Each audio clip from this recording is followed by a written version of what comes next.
Hello friends, welcome to the Tech Listen channel. So friends, today I will talk about MINISFORUM's new Venus series NPB5 mini PC. So friend, MINISFORUM announced the release of their latest model, the Venus series NPB5, and this compact mini PC is specifically designed for mid-range office use, and friend, it is powered by Intel Core i5-13500H processor with 18 cache and a maximum boost clock of 4.70 GHz, and it is well equipped to handle office tasks, even moderate video editing. And one notable improvement this compared to its processor is the enhanced memory support. And friend, the previous model that offered DDR5 4800 frequency, it can support up to DDR5 5200 frequency, allowing for smoother multitasking capacities, and it also offers a maximum storage capacity of 64 GB with one M.2 PCIe 4.0 SSD slot and one 2.5-inch SATA HDD slot to meet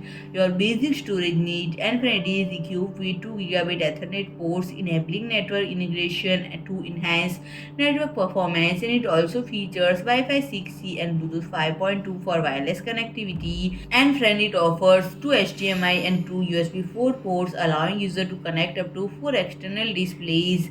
And if you like my video, please do like, share and comment, and don't forget to subscribe my channel and press the bell icon.